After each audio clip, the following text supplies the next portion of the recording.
السلام علیکم class.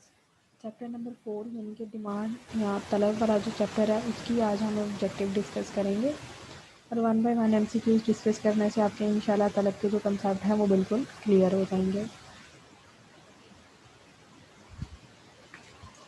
Let's start. The first question is قیمت اور طلب کے باہمی تعلق کو کیا کہا جاتا ہے؟ اس کے باہمی تعلق کو ہم قانون طلب کہتے ہیں. گوشوارہ طلب جو ہے وہ طلب کے ٹیبل کو کہتے ہیں. خواہش طلب یعنی کہ کسی چیز کی خواہش ہونے کو، اور آمدنی لچک یہ بالکل ہی ایک علیحدہ سا کنسیپٹ ہے. تو رائٹ آپشن ہے قانون طلب. کسی شے کی قیمت میں اضافہ سے طلب کے کم ہونے کو کیا کہتے ہیں؟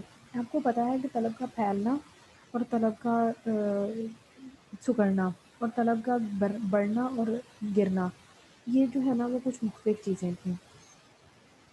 ٹھیک ہے، تو ابھی جو ہے نا انہوں نے قیمت اور طلب کا جو ہے نا وہ باہمی تعلق پوچھا ہے. ان کے قیمت میں اضافہ کی وجہ سے اگر جو ہے نا وہ طلب کم ہو جاتی ہے تو اسے کیا کہتے ہیں؟ اس چیز کو ہم طلب کا سکڑنا کہتے ہیں. کیونکہ طلب کا گرنا قیمت میں کمی کی وجہ سے نہیں ہوتا، قیمت میں اضافے کی وجہ سے نہیں ہوتا، بلکہ یہ کسی اور چیز کی وجہ سے بدلتا ہے. قیمت کا چڑھنا جو ہے یہ بھی قیمت میں نہیں کمی آتی بلکہ کوئی اور چیز افیکٹ کر رہی ہوتی ہے. طلب کا پھیلاؤ جو ہے نا وہ تو قیمت کے میں اضافہ سے طلب کا پھیلاؤ نہیں ہوتا، لہٰذا طلب کا سکڑاؤ جو ہے یہ رائٹ آپشن ہے. دین ہے قیمت اور طلب میں معمولی تبدیلی. شے کی قیمت اور طلب میں کون سا تفاعلی رشتہ پایا جاتا ہے؟ شے کی قیمت اور طلب میں معکوس رشتہ پایا جاتا ہے. اگر قیمت اور طلب میں معمولی تبدیلی رونما ہو تو طلب کی لچک کو ماپنے کے لیے کون سا فارمولا استعمال کیا جاتا ہے؟ جب بالکل معمولی سی تبدیلی جو ہے نا وہ طلب میں آ رہی ہوتی ہے تو اس وقت ہم نقطی لچک جو ہے نا وہ اسے استعمال کرتے ہیں.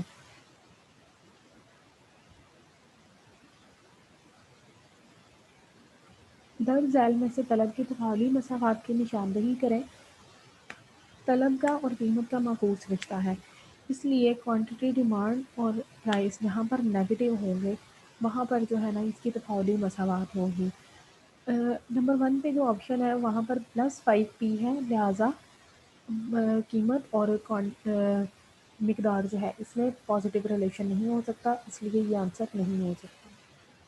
نمبر 3 پہ جو ہے وہ a+by ہے، اس میں بھی b ہے، لہٰذا یہ بھی جو ہے نا وہ، اور ویسے بھی یہ کنزمپشن کا فنکشن ہے، یہ ڈیمانڈ کا نہیں ہے. 4th ون جو ہے اس میں -9p ہے لیکن 128 اور 9p یہ ایکویشن کی دوسری سائڈ پر جائیں گے، اور جب دوسری سائڈ پر جائیں گے تو یہ پازیٹیو ہو جائیں گے. اس لیے ہمارے پاس ایک آپشن بچتی ہے، دا آپشن 2 q = -p+5. یہ وہ والی ایکویشن ہے جہاں پر طلب کا اور قیمت کا معکوس رشتہ ہے اور یہ طلب کی تفاعلی مساوات کی نشاندہی ہے.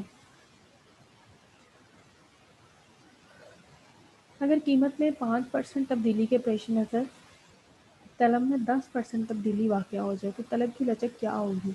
اب دیکھیں قیمت میں جتنی تبدیلی آ رہی ہے طلب میں اس سے 2 گنا زیادہ تبدیلی آ رہی ہے، تو اس لیے طلب کی لچک جو ہے وہ اکائی سے زیادہ ہوگی.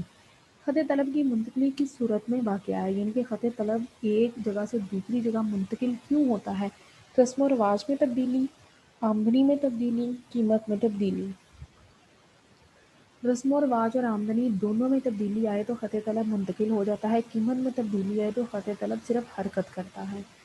گفن شے کی قیمت کم ہونے پر اس کی طلب جو ہے نا وہ بھی کم ہو جاتی ہے.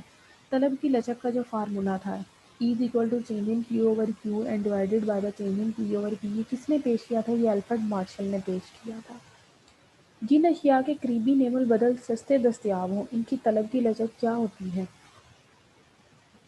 ان کی طلب جو ہے نا وہ زیادہ لچکدار ہوتی ہے کیونکہ ان کے نعم البدل بھی موجود ہوتے ہیں اور سستے بھی ہوتے ہیں، لہٰذا جیسے ہی ان کی قیمت بڑھتی ہے لوگ فوراً سے ان کے نعم البدل جو ہے نا وہ خریدنے کی طرف چل پڑتے ہیں، تو اس لیے ان کی طلب کی لچک جو ہوتی ہے یہ زیادہ لچکدار ہوتی ہے.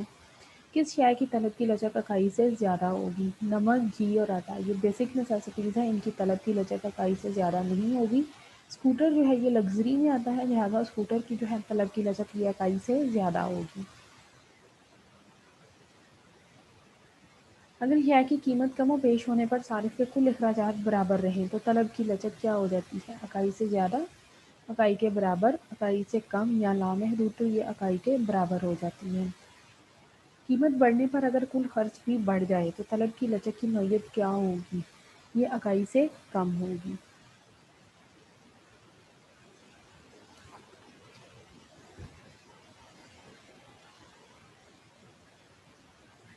درج ذیل میں سے کون سی اشیاء مشترک طلب نہیں رکھتی؟ تانگا اور گھوڑا ایک دوسرے کے ساتھ یوز کیے جاتے ہیں یا مشترک طلب رکھتے ہیں؟ کار اور پیٹرول بھی ایک دوسرے کے ساتھ یوز ہوتے ہیں۔ پین اور روشنائی بھی ایک دوسرے کے ساتھ یوز ہوتے ہیں۔ اینک اور جوتا دو ایسی چیزیں ہیں جو کہ سیپریٹلی یوز کی جاتی ہیں۔ استثنائی خط طلب کا جھکاؤ کیسا ہوتا ہے؟ مثبت ہوتا ہے۔ بجلی کے گھریلو صارفین، کمرشل اور صنعتی یونٹوں کی مجموعی طلب کیا کہلاتی ہے؟ یہ مرکب طلب کہلاتی ہے۔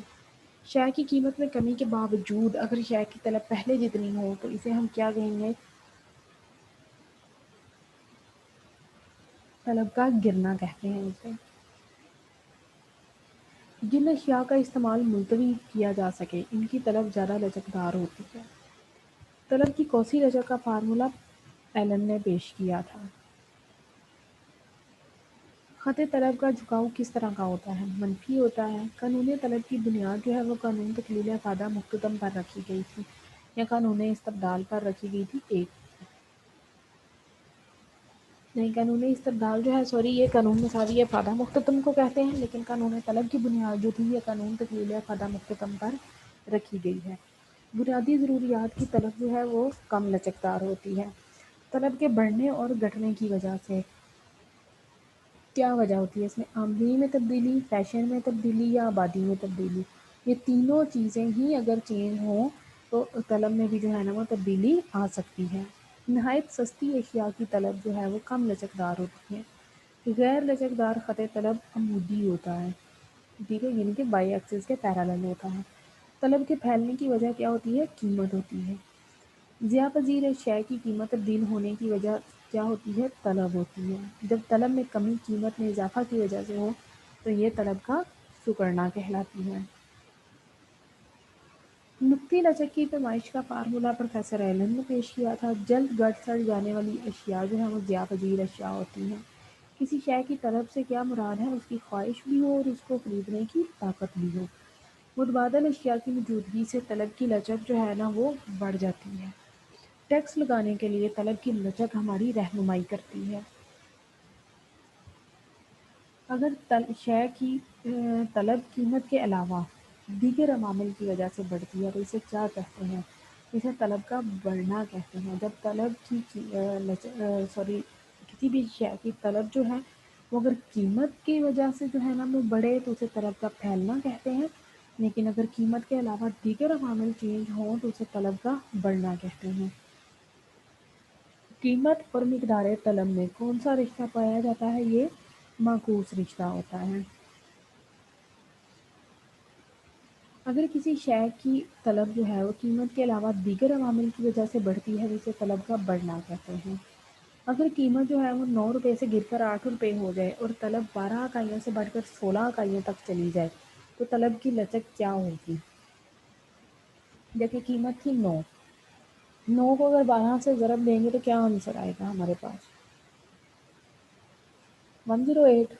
اور 8 کو 16 سے اگر ضرب دیں یعنی کہ قیمت کم ہونے سے ہمارا کل خرچ جو ہے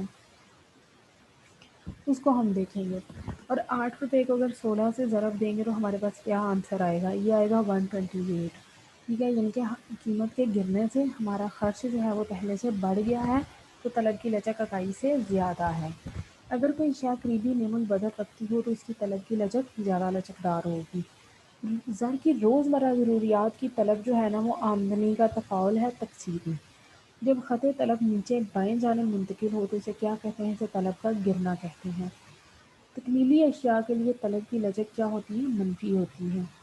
خط طلب کا جھکاؤ بھی منفی ہوتا ہے۔ پائیدار اشیاء کی طلب کی لچک اکائی سے زیادہ ہوتی ہے۔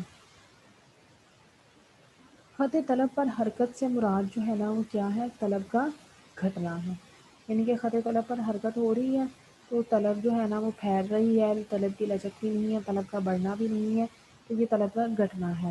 طلب کی جو ہے نا وہ قدسی لچک کا فارمولا ایلن نے پیش کیا تھا. اگر قیمت کم ہونے پر کل خرچ بھی کم ہو جائے تو طلب کی لچک اکائی سے کم ہوتی ہے. طلب کے بڑھنے سے خط طلب منتقل ہو جاتا ہے دائیں طرف یعنی کہ باہر کی طرف. عمودی خط طلب جو ہے نا وہ کس طرح کا ہوتا ہے؟ وہ غیر لچکدار ہوتا ہے. عمودی کا مطلب ایکسس کے پیرالل. کس میں تبدیلی سے طلب پھیلتی ہے؟ قیمت میں. کن اشیاء کے خط طلب کا جھکاؤ مثبت ہوتا ہے؟ بڑھیا اشیاء. QD is a function of price. یہ ایک تفاعل ہے تقلیلی.